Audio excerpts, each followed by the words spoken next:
माने ये जो व्यवस्था में हम फंस गए हैं, ये जो ग्लोबलाइजेशन में हम फंस गए, लिबरलाइजेशन में हम फंस गए, और जो बर्बादी आ गई है पिछले 7 साल से, इसको ठीक किया जा सकता है। कैसे ठीक किया जा सकता है? कुछ काम हमको करने पड़ेंगे इस देश में।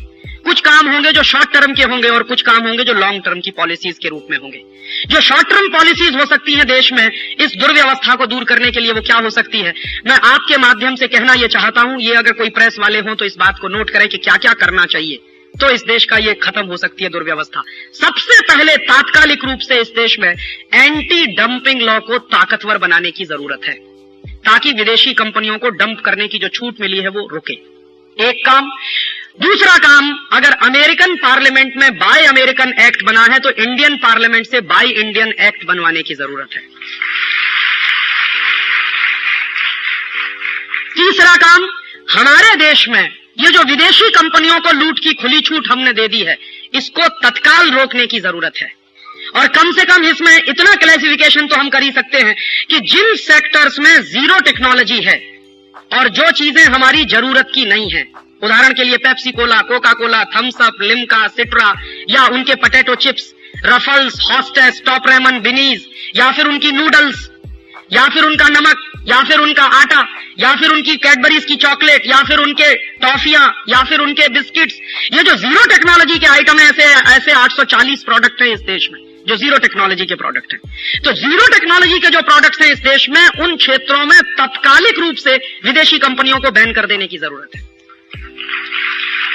कि इस सेक्टर में हमको कोई मल्टीनेशनल नहीं चाहिए, क्योंकि ये हमारे प्रायोरिटी के सेक्टर नहीं है। इस देश के गांवों को पीने का पानी चाहिए, पेप्सी कोला नहीं चाहिए। इस देश के 2 लाख गांवों में पीने का पानी नहीं है, करोड़ों लोगों को पीने का पानी नहीं मिलता है, तो करोड़ों लोगों को पहले पीने का पानी चाहिए, ना कि पेप्सी और कोका कोला। इस देश में 20 लाख बच्चे हर साल बिना दूध के मर जाते हैं, उनको पहले दूध चाहिए, ना कि कैडबरीज की चॉकलेट। हमारी प्रायोरिटीज हमको समझनी चाहिए। तो हमारी प्रायोरिटीज में जो जीरो टेक्नोलॉजी के आइटम है, उनमें 100% विदेशी कंपनियों को बैन करने की जरूरत है। तो आप ये कह सकते हैं, इसमें एक कंफ्यूजन रहता है कि राजीव भाई आप क्या बोल रहे हैं, अभी जो नई आएंगी उनको बैन करना है या जो आ चुकी है उनकी बात कर रहे हैं? मैं बात कर रहा हूं जो आ चुकी है उनकी, नई आने वालों की तो बात ही नहीं कर रहा हूं। जो आ चुकी है उनको बैन करने की जरूरत है। तो आप पूछेंगे वो कैसे होगा? आपके देश में एक सॉलिड एग्जाम्पल है, मुरारजी भाई देसाई ने क्या किया था 1977 में। 24 घंटे में कोका कोला को नोटिस दिया था भारत छोड़ने का।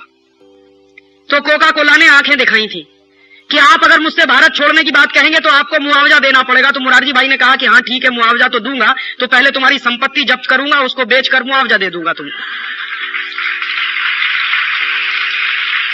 और जैसे ही मुरारजी भाई ने कोका कोला की संपत्ति जब्त करने की बात कही थी, वैसे ही कोका कोला बिस्तर बोरिया उठाकर भाग गया था इस देश से।